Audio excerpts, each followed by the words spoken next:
Hello everyone, this is Shivangi. Welcome to Shiv class. इस video में discuss करने वाले हैं हम लॉ ऑफ वेरिएबल प्रोपोर्शन और रिटर्न टू फैक्टर भी बोलते हैं इसे। तो आपको दोनों नाम याद होने चाहिए और एक नाम अभी और है, वो भी हम थ्योरी में देखने वाले हैं। तो तीनों नाम आपको पता होने चाहिए कि क्या नाम है और क्या आपको लिखना है। तो लॉ ऑफ वेरिएबल प्रोपोर्शन लिखा है, रिटर्न टू स्केल लिखा है, या लॉ ऑफ प्रोपोर्शनैलिटी लिखा है। ठीक है, तीसरा नाम ये होता है। तो वो तीनों नाम आपको याद रखने हैं, तो आपको यही आंसर लिखना है। थ्योरी आप इसको एग्जाम में अच्छे से लिख सकते हैं, जो मैंने आपको बता रही हूँ इसका आप इस्तेमाल कर सकते हैं आप अपने एग्ज़ाम में। ठीक है, नोट्स बनाइए और लिख सकते हैं आप एग्ज़ाम में। तो चलिए स्टार्ट करते हैं। तो लॉ ऑफ वेरिएबल प्रोपोर्शन क्या कहता है कि जो क्वांटिटी अगर एक फैक्टर प्रोडक्शन की हम इंक्रीज़ करते हैं, ठीक है, लेबर को ही हम यूजली इंक्रीज़ करते हैं और अदर फैक्टर को हम कांस्टेंट लेके चलते हैं, तो जो मार्जिनल प्रोडक्ट होता है फैक्टर का, मींस क्या, लेबर का, वो धीरे धीरे कम होने लगता है। तो जो वेरिएबल फैक्टर होता है इंक्रीज़ करते हैं, अदर फैक्टर कांस्टेंट रख रहे हैं, पहले स्टेज में इंक्रीज़ होगा, इंक्रीजिंग रेट से बढ़ रहा है, बढ़ती दर से। पहले 2 था, फिर 2 से 8 हो गया, 8 से 16 हो गया, तो जो 2 से 5 हुआ। ठीक है, 5 से 2 और 5 में कितने का गैप है, 3 का है। ठीक है, 5 से फिर 9 हो गया, कितने का आया, जो इंक्रीज़ हुआ 4 से। तो ये इंक्रीजिंग रेट हुआ, बढ़ रहा है और बढ़ती दर से बढ़ रहा है। ठीक है, फिर इंक्रीज़ होगा डिमिनिशिंग रेट से, बढ़ रहा है लेकिन घटती दर से बढ़ रहा है। पहले 3 से बढ़ा, फिर 4 से बढ़ा, अब 5 से हो जाएगा 8। अब कितना हो रहा है, बढ़ तो रहा है लेकिन घटती दर से बढ़ रहा है। अब 3 पे, अभी हम एग्जाम्पल देखेंगे, टेबल भी है, ग्राफ भी है, सब है इस वीडियो में, आपको अच्छे से क्लियर हो जाएगा और इसी तरीके से आपको एग्जाम में लिखना है और बाद में वो धीरे धीरे गिरने लगता है। तो लॉ ऑफ वेरिएबल प्रोपोर्शन का इस्तेमाल जो है शॉर्ट रन में किया जाता है, जहाँ पे एक फैक्टर वेरी करता है, मतलब चेंज होता है, और बाकी सारे फैक्टर जो है सेम या हम बोले कांस्टेंट रहते हैं, और लॉ ऑफ प्रोपोर्शनैलिटी के नाम से भी ये जाना जाता है। ठीक है, तो 3 नाम होगा इसके, तीनों नाम आपको याद रखने हैं और हिंदी में हम बोलते हैं कि अनुपातिकता का नियम। ठीक है, तीसरा जो इसका नाम है, तो आपको जो है तीनों नाम याद होने चाहिए।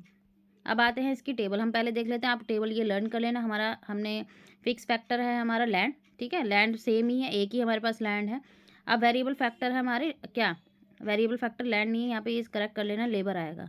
ठीक है, हिंदी वाले बच्चे जो है श्रम लिख लेना, यहाँ क्या आएगा, श्रम। पहले 0 यूनिट थी भाई मेरे पास, कोई मैंने लैंड खरीदी, अभी मैंने कोई लेबर हायर नहीं करा, तो कुछ भी प्रोडक्शन नहीं हो रहा, तो ऐसी जाएगा। फिर मैंने एक लेबर हायर करा, ठीक है, तो मेरा प्रोडक्ट इंक्रीज़ हुआ, कितनी प्रोडक्टिविटी इंक्रीज़ हुई, टोटल बार 2, तो मार्जिन प्रोडक्ट भी वही रहेगा। ठीक है, पहले हम टोटल प्रोडक्ट को देख लेते हैं, फिर मार्जिन प्रोडक्ट पे आते हैं। ठीक है, फिर मैंने 2 लेबर हायर करें तो प्रोडक्टिविटी इंक्रीज़ हुई, आप देख सकते हैं 6, कितने का गैप आ रहा है, 4 का। फिर 3 लेबर हायर करें तो कितना है, 12, 6 और 12 में कितने हैं, 6, 4, फिर 4 लेबर हायर करें 16। ठीक है, अब कितने का गैप आ रहा है, 4। आप देख सकते हैं बढ़ रहा है लेकिन घटती दर से, 12 से 16 पे तो आया है, लेकिन पहले कितने का गैप आया था, 4 का। ठीक है, 4 से 6 हुआ, तो बढ़ रहा था बढ़ती दर से। ठीक है, इंक्रीज़ हो रहा था इंक्रीजिंग रेट से, लेकिन अब इंक्रीज़ हो रहा है लेकिन डिमिनिशिंग रेट से, घटती दर से। फिर 16 से 18 अब सिर्फ 2 का ही जो है इंक्रीज़ हो रहा है।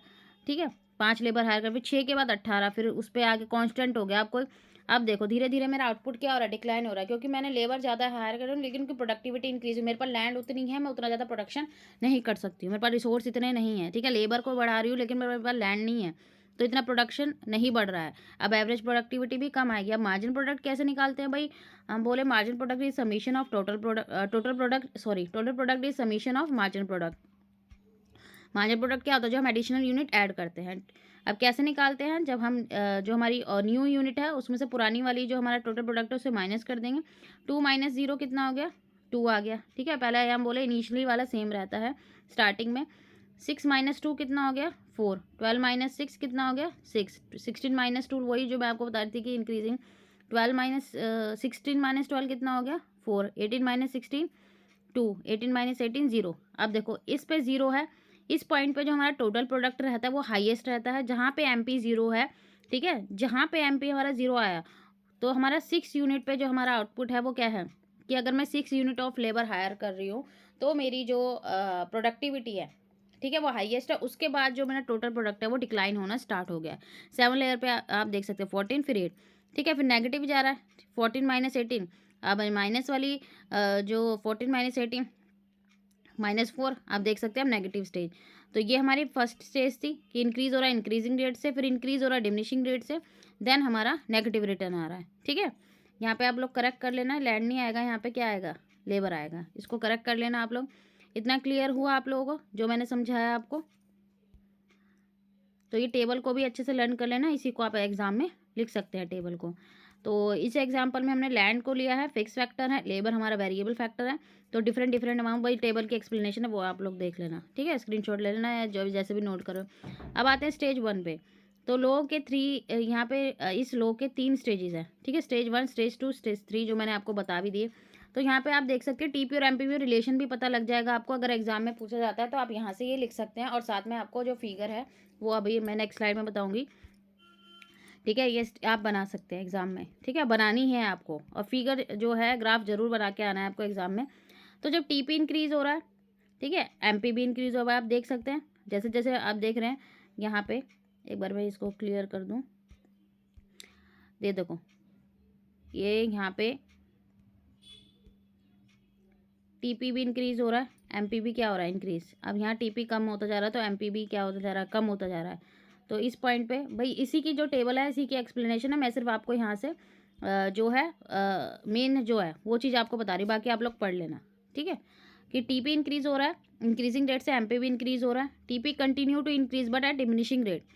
टीपी यहाँ पे क्या हो रहा है, इंक्रीज हो रहा है लेकिन डिमिनिशिंग रेट से। अब इस स्टेज में, सेकंड स्टेज में, टीपी अपने मैक्सिमम पॉइंट पे पहुंच गया था 18 वाले पे, मैंने आपको बताया था। और एमपी यहाँ पे क्या हो गया, 0। तो जब टीपी मैक्सिमम होता है, एमपी क्या, 0, या हम बोल सकते हैं जब एमपी 0 होता है तो टीपी अपने मैक्सिमम पॉइंट पे होता है, ठीक है। दूसरा जो इनका भाई यहाँ पे रिलेशनशिप बताना वो ये हो गया। तीसरा आता है हमारा, अब हमारा टीपी स्टार्ट हो गया डिक्लाइन। तो जब हमारा टीपी स्टार्ट हो जाता है क्या, डिक्लाइन, तो हमारा जो एमपी हो जाता है वो क्या हो जाता है, नेगेटिव हो जाता है, ठीक है। If T now the TP start declining the MP decreases and becomes negative, ठीक है, जो मैंने आपको फिगर में भी दिखाया, टेबल में दिखाया था, ठीक है, एमपी नेगेटिव। और ये हिंदी मीडियम वाले स्टूडेंट देख सकते हैं भाई, टीपी जब बढ़ता है तो एमपी भी बढ़ता है। टीपी जब क्या होता है, जब एमपी 0 होता है तो टीपी अधिकतम होता है। और जब एमपी टीपी में गिरावट आती है तो एम नकारात्मक। और जब एमपी क्या होता है, जब टीपी में हमारा जो क्या गिरावट आनी शुरू हो जाती है, एमपी भी घटता है और क्या हो जाता है, नकारात्मक। टेबल में मैंने आप लोग को समझाई दिया पहले, तो यहाँ से अपने नोट्स बनाने आप लोग स्टार्ट कर देना। अब ये आ गया हमारा डायग्राम फाइनल। तो भाई टीपी पहले क्या होता है, इंक्रीज होता है, ये पॉइंट हमारा मैक्सिमम है कि देखो इस पॉइंट पे एमपी जो है एक्सिस को टच कर रहा है, एक्सिस जो है टच कर रहा है एक्स एक्स को। तो यहाँ टच कर रहा है तो इसका मतलब क्या, यहाँ पे 0 है। और उसके बाद आप देख सकते हैं जो एमपी है वो क्या होने लग रहा है, घटने लग रहा है, नेगेटिव पे जा रहा है। और यहाँ पे टीपी भी हमारा घट रहा है, ठीक है। तो ये थे हमारे 3 स्टेजेस, हम बोले लो ऑफ वेरिएबल प्रोपोर्शन। तो यहाँ पे हमारा टॉपिक खत्म होता है। आई होप आपको क्लियर हो गया हो। अगर वीडियो अच्छी लगी हो तो like it, share and subscribe my channel. Thank you.